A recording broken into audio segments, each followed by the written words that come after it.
connecting our lives to help us survive, so we live our time to the fullest we can.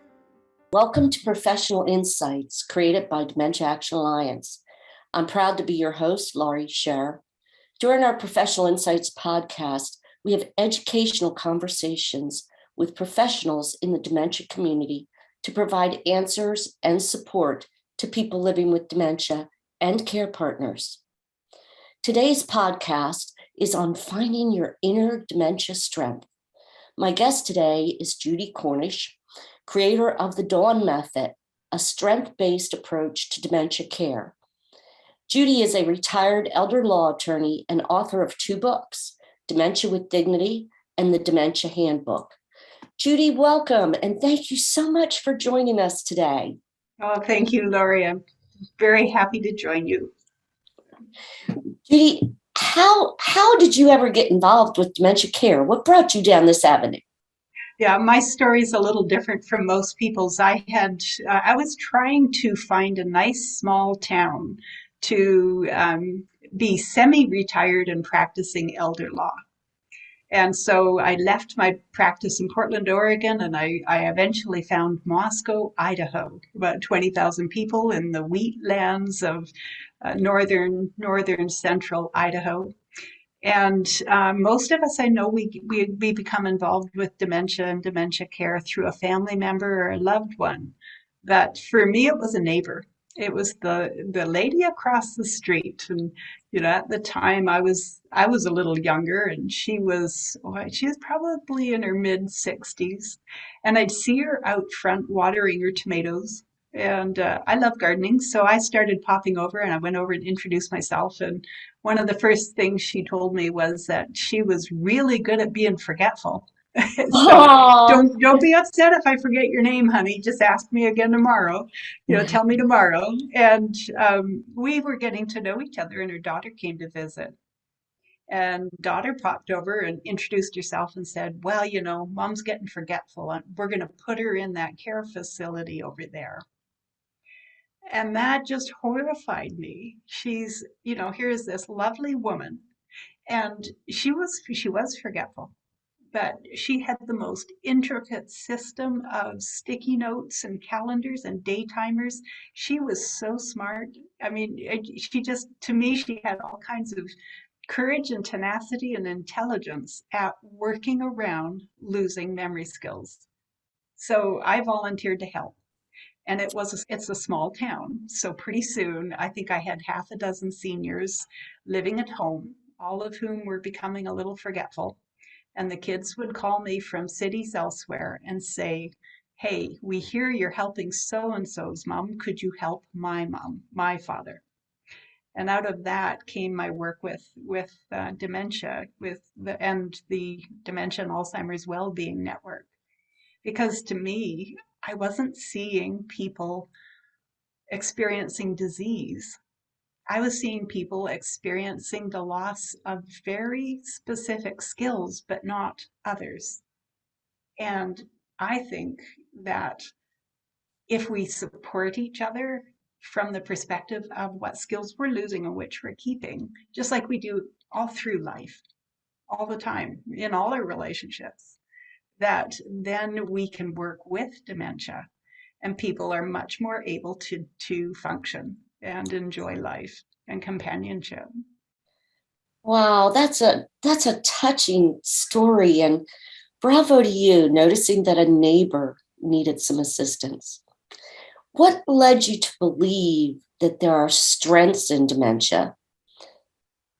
I it's so different. I'm not a medical professional, so I think for me, I was an attorney. I had no background, and I was just seeing my neighbor across the street, um, finding ways to work around losing certain skills. And the primary one at first was memory skills.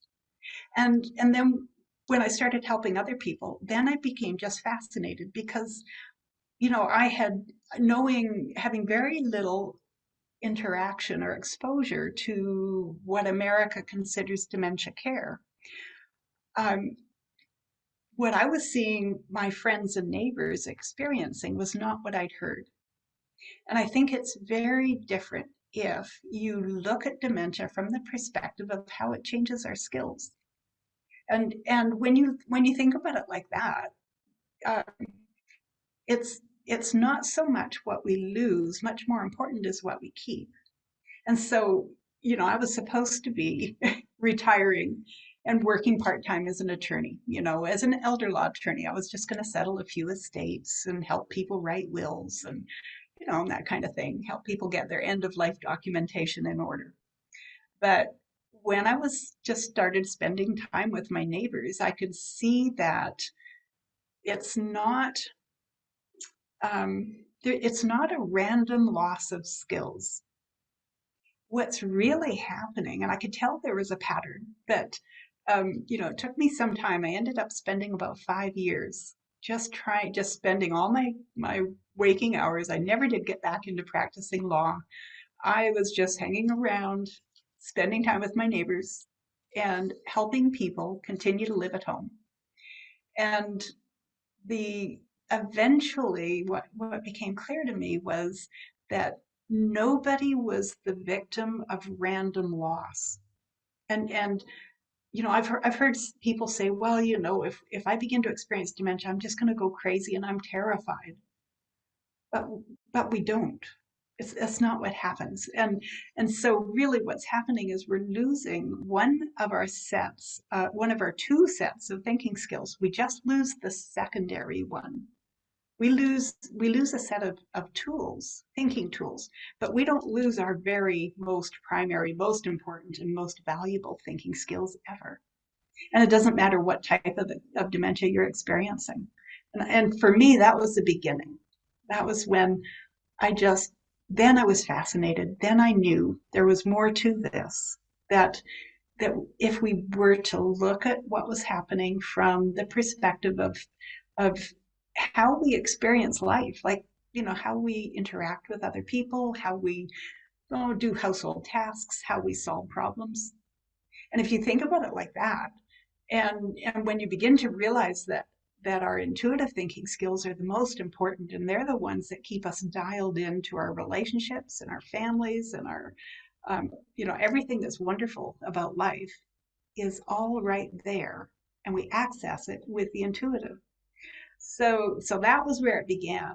And then, as the years went by, I began to see other patterns too. For instance, you hear so much about people losing memory skills. Well, that's only part of us. We are not just memories. And when we lose our memory skills, the thing we don't lose is our experiential skills. And when you think about it, really, when people talk about meditation or being mindful and all those wonderful things that you hear for personal health or mental health, for our well-being, none of those skills are lost when we're experiencing dementia. We actually become better able to enjoy the present. And so that was the next strength that I became aware of. And then I think also when you think about our attention skills, we might lose the ability to direct our attention as we wish. But we never lose our automatic thinking scripts and our muscle memory. And those are incredibly important. And everybody, it doesn't matter whether we've been diagnosed with dementia or some other condition or nothing at all. We all benefit from using those very same mindlessness tools. So I know that's a long answer, but I think because I didn't have a medical background and I was just enjoying being with people, all of whom happened to be losing certain skills. And we just worked around. We just got through the day and did what we wanted to do. And as we did that, I realized that all the good things in life were still available to us, rather than just nothing but loss or random loss. Thank you. And I have another question, and I'm hoping we're going to get time to hear more about the Dawn method. If not, we'll definitely have your website on here so people can check it out.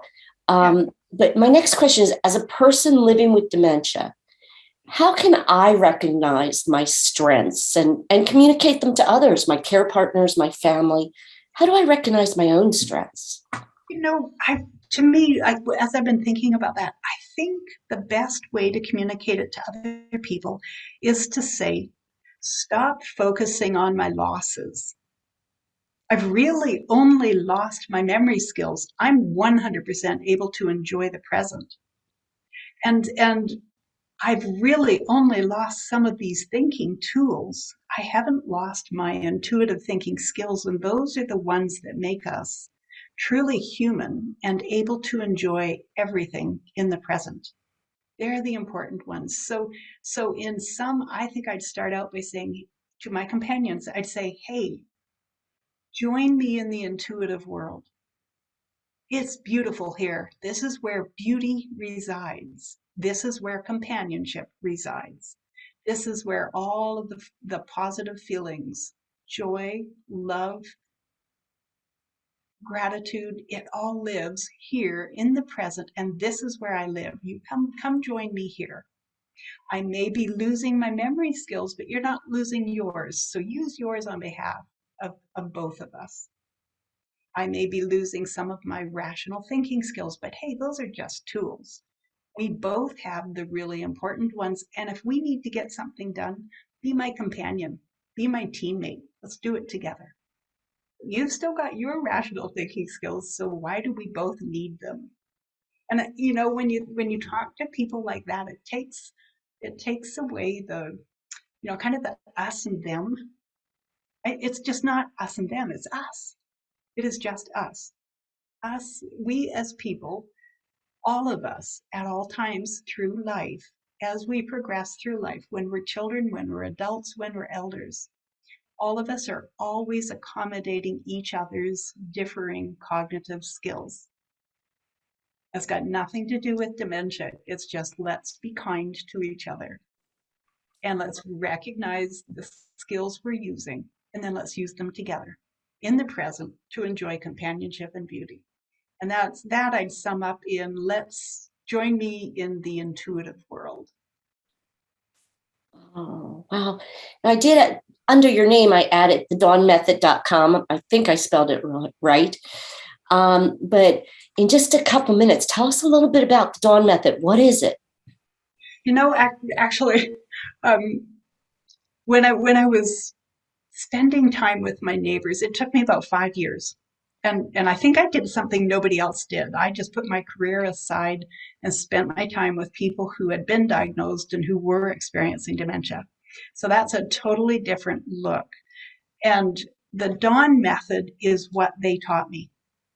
And I gave it a name because I'm actually really like my privacy. And I thought if I named it, then Judy Cornish could disappear in the background and people could just read that book and do it themselves. Well, that never happened. Now people mistake me and call me Dawn as often as I get called Judy, and it doesn't bother me at all. But I've done that twice today so far, so yeah, I did that. It works. It works. I know who I am. But what it really is, it took me so long. It took me another 5 years to figure out, because what I wanted to do was teach families, our companions, when we're experiencing dementia. I wanted to somehow communicate to our companions how they could just support us, and in doing that, join us in doing what we can do instead of being afraid and frustrated about what we can't do. And so I decided I broke it down into 7 tools. So the Dawn Method is 7 tools, but the tools represent our basic human needs. And it's at the very essence, we need security, and we need to feel safe. But once we do, we can enjoy everything there is. So the Dawn Method is just made up of 3 security tools and 4 well-being tools. But it's centered around how to meet my emotional needs, recognize where I am. Wow, and that's such an important thing for those of us living with dementia, to have care partners that do recognize that. I saw with my mother-in-law as her dementia had really advanced, became so important to go into her world rather than to say, come on, mom, you know your father died. It became so much more important to go into her world than to try and pull her into our world. And I Right. find that when I'm not having a good day, when I'm experiencing a lot of confusion, it's important for my husband to be in my world and not try and get me more confused or more upset. So Right. those are Yeah. great philosophies. Judy, I just want to thank you so much for giving your time and coming on today. We really look forward to spending more time with you. So thank you for joining us. Oh, you're so welcome. And I thank you for inviting me. I'm always happy to talk about, strength-based care. We just need to recognize we all have strengths. Let's just recognize what they are and support those. Absolutely, I agree. I'd like to thank our viewers. Thank you for joining DAA for this Professional Insights podcast. Please visit our website, daanow.org, to view other podcasts, find some valuable resources, and to find ways to connect with other people living with dementia through our virtual discussions and engagement programs. Dementia Action Alliance is committed to enhancing lives, connecting people, and increasing understanding of dementia. Thank you all. Have a wonderful day.